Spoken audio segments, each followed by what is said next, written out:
करने वाले हैं कैपेसिटेंस से रिलेटेड एक इंपॉर्टेंट डेरिवेशन जो इस साल आपके बोर्ड्स में आया था, जो यहाँ पर है। अभी बताऊंगी मैं कैसे करना है। इससे पहले हमने कैपेसिटेंस का इंट्रोडक्शन देखा था, कैपेसिटेंस किस तरीके से काम करता है, polar non polar substances, dielectric के बारे में बात करी थी। आज हम बात करने वाले हैं कैपेसिटेंस से रिलेटेड बहुत ज्यादा इंपॉर्टेंट डेरिवेशन की, जो इस बार 2020 में आया है। एक फॉर्मूला हम डिराइव कर रहे हैं, अभी देखते हैं कैसे करना है। आओ ध्यान देते हैं कैसे करना है। हमने बोला capacitance of a parallel plate capacitor.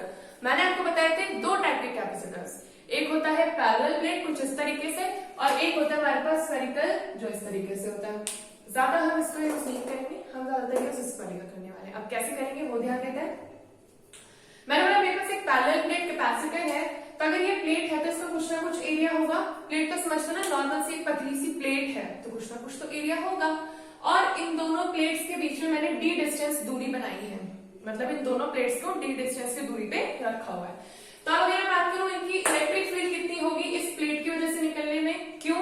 क्योंकि प्लेट के ऊपर पॉजिटिव चार्ज है तो कुछ इलेक्ट्रिक लाइन्स ऑफ फोर्स बाहर निकलेंगी। इस वाली प्लेट के ऊपर नेगेटिव चार्ज है तो कुछ इलेक्ट्रिक लाइन्स ऑफ फोर्स इसके अंदर एंटर होंगी। तो क्या होगा ऐसे में, E equal to sigma upon epsilon naught. अगर आपको याद हो गॉस लॉ में हमने ये फॉर्मूला निकाला था, किसमें निकाला था? गॉस लॉ में। गॉस लॉ की एप्लीकेशन से आता है ये फॉर्मूला, बहुत ज्यादा इंपॉर्टेंट है। तभी सिग्मा क्या होता है? Surface charge distribution. क्या होता है?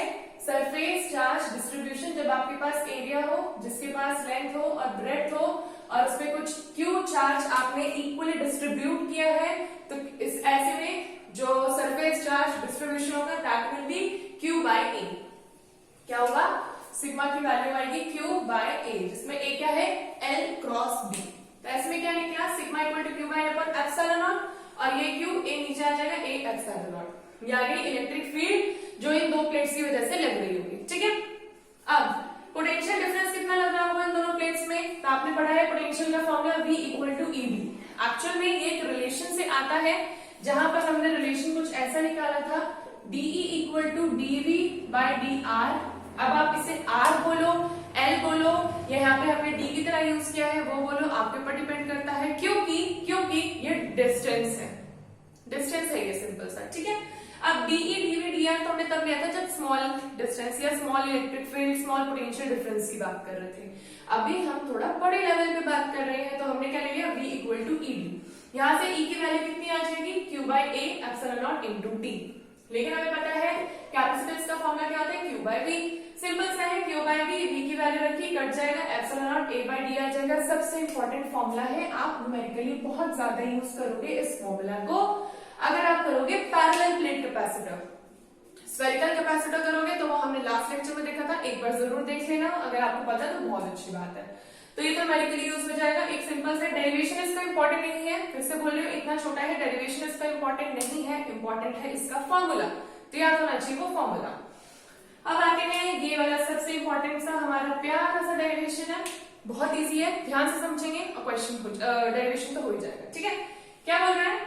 हेडिंग से समझो, capacitance of a parallel plate capacitor. यहां तक तो सेम है, एक पैरेलल प्लेट कैपेसिटर की कैपेसिटेंस निकालनी है, but it is partially filled with dielectric. जब आपने इसको एक डाइलेक्ट्रिक के साथ पार्शियली फिल कर दिया, पार्शियली का मतलब क्या है? इस प्लेट के बीच में रखा है, एग्जैक्टली फिल नहीं किया है कि मतलब उनके बीच में स्पेसेस ना रहे, स्पेस है थोड़ी सी, और पार्शियली फिल कर दिया। ठीक है, अब पार्शियली फिल किया तो क्या डिफरेंस आएगा? देखो, इस प्लेट पे पॉजिटिव चार्ज, इस प्लेट पे नेगेटिव चार्ज, क्योंकि पैरेलल प्लेट कैपेसिटर है, अपोजिट चार्जेस होते हैं।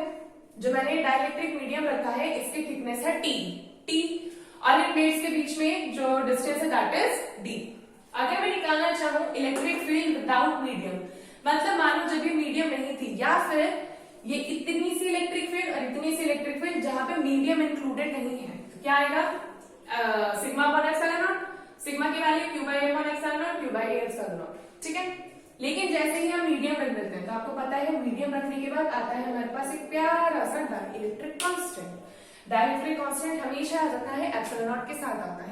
ये डाइलेक्ट्रिक कांस्टेंट हमने कूलम्ब्स लॉ में भी देखा था, जहां पे हम फोर्सेस निकालते थे जब टू चार्जेस के बीच में, और अगर उन चार्जेस के बीच में हमने कोई दूसरा मीडियम डाल दिया था तो हम डाइलेक्ट्रिक कांस्टेंट यूज करते थे, दैट इज K। E की वैल्यू कितनी है?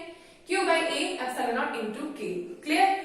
ये दो हमने क्यों निकाले हैं? अभी देखते हैं क्यों निकाले हैं। क्योंकि हमको निकालना है पोटेंशियल डिफरेंस बिटवीन प्लेट्स। अब मेन बात ये, अगर आपको पोटेंशियल डिफरेंस बिटवीन प्लेट्स निकालनी है तो आपको दिख रहा है बीच में मीडियम भी है, मतलब कुछ तो इस मीडियम की वजह से इलेक्ट्रिक फील्ड चेंज हो रही है और कुछ तो इनकी खुद की है जो इलेक्ट्रिक फील्ड होगी। तो जैसे हमने यहाँ फॉर्मूला निकाला था E इंटू डी, डी क्या था डिस्टेंस, यहाँ पे एक तो आएगा जहां पे वैक्यूम की वजह से लगने वाली इलेक्ट्रिक फील्ड हम कैलकुलेट करेंगे। कैसे कैलकुलेट करेंगे, E डी माइनस डी, इस पूरे डिस्टेंस में से इतनी थिकनेस हटा के जो ये इतनी और इतनी इलेक्ट्रिक फील्ड लग रही है उसको हम कैलकुलेट करेंगे यहाँ पे, फिर प्लस EM, EM का मतलब मीडियम, जो इस मीडियम की वजह से इलेक्ट्रिक फील्ड लग रही है जितने डिस्टेंस तक लग रही है दैट विल बी T। यही है सबसे ट्रिकी पार्ट इस पूरे डेरिवेशन का। उसके बाद वही काम करना है जो हम हमेशा करते हैं। क्या करना है, ध्यान देना है। सबसे पहले बात इस रिलेशन को याद रखना है, E equal to V upon R, E equal to V upon D. क्या किया मैंने, E ली electric field, D minus V क्यों लिखा, क्योंकि जो ये डिस्टेंस है बिटवीन द प्लेट्स इसमें से माइनस कर देनी है इसकी थिकनेस। सिमिलरली E एम क्यों लिखा, M इस मीडियम, इस मीडियम की वजह से लगने वाली इलेक्ट्रिक फील्ड कुछ ना कुछ जरूर लगेगी। क्यों, क्योंकि अभी हमने लास्ट लेक्चर में देखा था जब हम किसी डाइलेक्ट्रिक सब्सटेंस को, मीडियम को अगर इलेक्ट्रिक फील्ड लगाते हैं या उसको कैपेसिटर के बीच में रखते हैं उसकी खुद की भी एक इलेक्ट्रिक फील्ड डेवलप होती है जो एकदम अपोजिट होती है to the applied external electric field. Similarly तो यहां से हमें क्या पता लग गया, EMP मीडियम का होगा और ये वाला वैक्यूम का होगा। E की वैल्यू रख दी Q by A epsilon naught D minus V plus Q by A epsilon naught, medium में क्या चेंज होगा, सिर्फ डाइलेक्ट्रिक कांस्टेंट K, दोनों में कॉमन क्या, Q by A epsilon naught, अंदर क्या बच गया D minus V plus V upon K। Simple सी वही काम करना है, C equal to Q by A रख दिया, Q की वैल्यू रख दी, V की वैल्यू रख दी, Q से Q कट, V ऊपर आ जाएगा, क्या आएगा epsilon not A upon D minus V plus V upon K। बहुत ज्यादा इंपॉर्टेंट रिलेशन है, अगर इस बार डेरिवेशन आया था तो कंफर्म है कि अगले साल क्या आ सकता है इसके बेस्ड न्यूमेरिकल। हर बार सेम नहीं आएगा क्वेश्चन, ये बात तो है, बट ये रहेगा कि न्यूमेरिकल आ सकता है। ठीक है, क्वेश्चन ऐसा घुमा के भी दे सकता है कि अगर आप मान लो आपने पार्शियली की जगह कंप्लीटली फिल कर दिया तो D की वैल्यू तो T हो जाएगी। क्या बोला मैंने, अगर आपने डाइलेक्ट्रिक मीडियम को अभी तो आधा रखा था, अब मान लो ये पूरा आ गया, मतलब ये मेरा कैपेसिटर है और यहीं पे मैंने डाइलेक्ट्रिक मीडियम भी रख दिया, तो D की वैल्यू T के बराबर, यहाँ पर रखूंगी तो क्या आ जाएगा T minus T plus T upon K, तो T से T कैंसिल हो जाएगा, यहाँ बचेगा T और ये के ऊपर आ जाएगा एप्सिलॉन नॉट A के अपॉन T। कोई ज्यादा खास डिफरेंस नहीं आएगा, यही होगा। दूसरा केस ये भी हो सकता है कि अगर डाइलेक्ट्रिक कांस्टेंट हमारा है ही नहीं, मतलब इंफिनिटी, या है ही नहीं मतलब मानो गायब हो गया, या हम ये मानते हैं हमने डाइलेक्ट्रिक कांस्टेंट रखा ही नहीं था तो ये वाली टर्म गायब हो जाएगी। ठीक है, क्या बचेगा सिर्फ D minus T epsilon not A upon D minus T। बहुत ज्यादा इजी डेरिवेशन है, इतना ज्यादा डिफिकल्ट डेरिवेशन है नहीं, बहुत ज्यादा आसान है। ठीक है, तो आप एक बार अगर चाहो तो आप इसे नोट कर सकते हो या स्क्रीनशॉट ले सकते हो। Energy stored in a capacitor, तो सबसे पहले हम बात समझेंगे कि एनर्जी कैसे स्टोर हो रही है।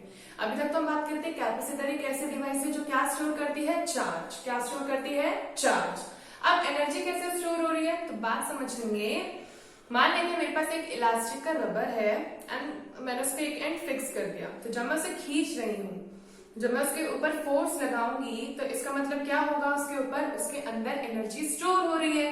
क्यों, क्योंकि जब तक मैंने फोर्स लगाया तब तक उसके अंदर था एनर्जी, जैसे ही छोड़ा उसने अपनी सारी एनर्जी यूज कर दी वापस से रिबाउंड आने के लिए। सिमिलरली कैपेसिटर भी क्या करता है, अपने अंदर कुछ एनर्जी स्टोर करता है ताकि जब उससे चार्ज ना दिया जाए तब भी वो चार्ज रहे, कंप्लीटली अपने चार्ज को पकड़ के रखे और तुरंत से डिस्चार्ज ना हो जाए। होने के तो ऐसे वो जल्दी हो जाता है डिस्चार्ज, बट क्योंकि हमारा कैपेसिटर कुछ एनर्जी रखता है वो उसको चार्ज को होल्ड करके रखने की कोशिश करता है। ठीक है, तो क्या कर रहा है वो, हमने बोला अगर मैं अपने किसी भी कैपेसिटर को कुछ पोटेंशियल दे रही हूँ, अगर मैं अपने किसी भी कैपेसिटर को कुछ पोटेंशियल दे रही हूँ तो वो स्टोर हो जाएगा Q बाय C की फॉर्म में। अगर मैं उसको अब धीरे धीरे चार्ज दे रही हूँ, मैंने देखा मेरा कैपेसिटर कंप्लीटली चार्ज हो चुका है लेकिन उसके बाद भी मैं उसको कुछ एक्स्ट्रा चार्ज दे रही हूँ dq, एकदम स्मॉल अमाउंट में, तो ऐसे केस में जो वर्क डन होगा दैट विल बी VdQ। ये रिलेशन आप लोगों ने पढ़ा है, पोटेंशियल का रिलेशन होता है V equal to W upon Q। ठीक है, तो dW इक्वल टू VdQ। और आपको पता है जितना वर्क डन आप किसी भी बॉडी पे करते हो that is stored in the form of the potential energy, तो मतलब work done is equal to du। तो du क्योंकि हम एनर्जी निकाले तो du equal to Q by C dQ। Q by C कहां से है, V की वैल्यू रख दी, अब क्योंकि डी क्यू कर रहे हो तो मतलब क्यू ही रखेंगे, सी क्या हो जाएगा कांस्टेंट। लिमिट्स हमने लगा दी 0 से क्यू और इसका कर दिया इंटीग्रेशन। लिमिट्स हमने लगा दी 0 से क्यू, इसका मतलब पहले मेरे कैपेसिटर के पास कोई भी चार्ज नहीं था तो दैट वाज 0। अब मेरा कैपेसिटर फुली चार्ज हो चुका है तो दैट इज क्यू। तो 0 से Q, Q by C D Q. यहाँ से 1 बाई सी बाहर निकाल दिया, 0 से क्यू, क्यू डी क्यू। ठीक है, यहाँ पे क्या फॉर्मूला लगेगा, यहाँ पे इंटीग्रेशन का फॉर्मूला लगेगा x की power n dx is equal to x की power n plus 1 upon n plus 1। ठीक है, q की पावर क्या है 1, q की power 1 plus 1 2 upon 1 plus 1 2। Limit 0 से q। तो एक बार अपर लिमिट रखते हैं, फिर एक बार लोअर लिमिट रखते हैं। अपर लिमिट क्या है, q ही है, लोअर लिमिट क्या है 0, तो रखने का कुछ फायदा नहीं है, सीधा आंसर लिख दिया 1 by C Q square upon 2। थोड़ा दिक्कत लगेगी इंटीग्रेशन में, जब आप मैथ्स में पढ़ोगे ना इंटीग्रेशन तो आपको आसानी लगेगी। जब ये फॉर्मूला आ चुका है, इस फॉर्मूले को यूज करके मैं 2 नए फॉर्मूले बनाऊंगी। कैसे, मेरे को पता है क्यू की वैल्यू क्या होती है सीवी, तो मैंने क्या किया 1/2c और क्यू की जगह रख दिया c square d square. c square से c कैंसिल, इस वाले c स्क्वायर से वाला c कैंसिल, क्या बचेगा हाफ cv स्क्वायर। एक फॉर्मूला तो ये बन गया। दूसरा c की वैल्यू होती है q बाई v, यहां से क्या रखा u इक्वल टू 1/2, c की जगह रख दिया q by v, q square से q कैंसिल हाफ qv। ये भी हमारे पास एक फॉर्मूला आ गया। बहुत ज्यादा इजी डेरिवेशन है, ज्यादा दिक्कत नहीं होगी और ये आ सकता है। सबसे इंपॉर्टेंट बात, ये आ सकता है आपके नेक्स्ट उसमें बोर्ड्स में, जहां तक इसकी प्रोबेबिलिटी मुझे लगता है कि आ सकता है क्योंकि ये इंपॉर्टेंट डेरिवेशन है। ठीक है, इसके कुछ थ्योरी पार्ट होगा जो आप लिखोगे तो एक बार आप उसे बुक से जरूर पढ़ना, आपको पता लगेगा कि exactly energy stored in a capacitor का क्या मतलब होता है। ये आपका होमवर्क है, करना जरूर। ठीक, तो बच्चों आज अभी हम देखने वाले हैं कॉम्बिनेशन ऑफ कैपेसिटर्स। 2 टाइप से हम कंबाइन करते हैं कैपेसिटर्स को, one is parallel and the second one is series. Parallel कैसे होता है, पैरेलल में क्या किया मैंने, 3 कैपेसिटर्स को लिया है और पैरेलल में कॉम्बिनेशन पता है ना, एक के नीचे एक के नीचे, तो तीनों का जो ओरिजिन होगा वो सेम पॉइंट से होगा। दैट इज, देखो तीनों के ओरिजिन इधर से A है और इधर से B है। पैरेलल में सबसे खास बात होती है पोटेंशियल सेम होता है। क्यों पोटेंशियल इसलिए सेम होता है, ताकि अगर आप किसी भी एक अप्लायंस को यूज कर रहे हो तो बाकी 2 पे उसका इफेक्ट ना पड़े, सबको इक्वल पोटेंशियल मिलता है। ठीक है, हाँ लेकिन चार्ज डिफरेंट हो जाते हैं। क्यों, यहाँ से जितने इलेक्ट्रॉन्स आते हैं वो डिवाइड हो जाते हैं, कुछ इधर जाते हैं, कुछ इधर जाते हैं, कुछ इधर जाते हैं। तो ऐसे केस में हमने देखा जब चार्ज डिफरेंट होता है तो मतलब Q1, Q2 और Q3 की वैल्यूज डिफरेंट आएंगी। अब C1, C2, C3 तो हमारे कैपेसिटर्स हैं, उनकी वैल्यूज हो सकती है डिफरेंट। तो ऐसे में टोटल चार्ज कितना होगा जो यहाँ A से आ रहा है, that is Q1 plus Q2 plus Q3। Q की वैल्यू कितनी हो जाएगी CV, Q1 C1V, Q2 C2V and Q3 C3V। सब में कॉमन क्या था V कैंसिल हो जाएगा, C equal to C1 plus C2 plus C3 आ जाएगा। अगर आपको याद होगा 10th क्लास में जब हम कॉम्बिनेशन ऑफ रेसिस्टर्स पढ़ते थे उसमें पैरेलल में 1 अपॉन करके आता था। कैपेसिटर्स में रेसिस्टर्स का जस्ट उल्टा काम होता है, मतलब अगर सीरीज आ रही है ऐसी तो ये वहां पैरेलल में होता था, अगर यहाँ पे पैरेलल आ रहा है ऐसा तो वहां ये सीरीज में होता था। सीरीज देखते क्या है, सीरीज का मतलब क्या है, एकदम सब साथ में कनेक्टेड है, सबको चार्ज इक्वल मिल रहा है क्योंकि यहाँ से जितना निकला है सबने इक्वल इक्वल ले लिया। ठीक है, लेकिन सबका पोटेंशियल डिफरेंस होगा। क्यों, जिसने पहले चार्ज लिया उसका पोटेंशियल ड्रॉप ज्यादा, मतलब उसने ज्यादा पोटेंशियल खींच लिया, और जो उसके बाद कनेक्टेड है उसको बचा कुचा मिलेगा, और उसके बाद जो कनेक्टेड है उसको बचा कुचा मिलेगा। तो ऐसे केस में 3 डिफरेंट पोटेंशियल निकलेंगे, V1 Q by C1, V2 Q by C2, V3 Q by C3। Easy है समझना। टोटल पोटेंशियल कितना होगा, V1 plus V2 plus V3। तीनों की वैल्यूज रख दी, सब में कॉमन क्या है चार्ज, क्योंकि चार्ज सब में सेम है, तो 1/C equal to 1/C1 plus 1/C2 plus 1/C3। ये फॉर्मुलास कहाँ यूज होंगे, ये फॉर्मुलास हमारे न्यूमेरिकल में यूज होंगे। बहुत इंपॉर्टेंट न्यूमेरिकल्स आते हैं, बहुत ज्यादा आसान भी होते हैं, आप कर लोगे अगर आप 2-3 पहले प्रैक्टिस करके रखोगे। ठीक है, तो आई होप आपको आज का ये लेक्चर पसंद आया होगा। बहुत ज्यादा मैं अपनी तरफ से एफर्ट डालती हूँ कि आपको मैं इजी लैंग्वेज में समझा सकूं, और अगर नोट्स की बात होती है तो आप उसे एक बार जरूर नोट कर लिया कीजिए। मैं इधर से साइड में जाऊंगी, या तो फिर आप स्क्रीनशॉट ले लिया करो और उसके बाद नोट कर लिया करो, या साथ साथ नोट कर लिया करो समझते। ठीक है, आई होप आपको मेरे लेक्चर समझ आ रहे होंगे, थोड़े बहुत भी अगर हेल्पफुल हो रहे होंगे तो मेरा काम तो बन गया। तो अगर आपको मेरा अच्छा लगा वो लेक्चर, या इससे पहले वाले कितने भी लेक्चर्स मैंने डाले अगर आपको अच्छे लगे हो तो प्लीज मेरे चैनल को जरूर सब्सक्राइब करना, अपने दोस्तों के साथ जरूर शेयर करना, इन लेक्चर्स को यूजफुल बनाना अपने तरीके से, अपने लिए ही आप पढ़ रहे हो, तो अगर अपने लिए पढ़ रहे हो तो अपने लिए काम भी अच्छा करो, क्योंकि कोई दूसरा नहीं करेगा आपके लिए, है ना। तो बस मेहनत करो अच्छे से और पढ़ते रहो। और बस थैंक यू फॉर वॉचिंग।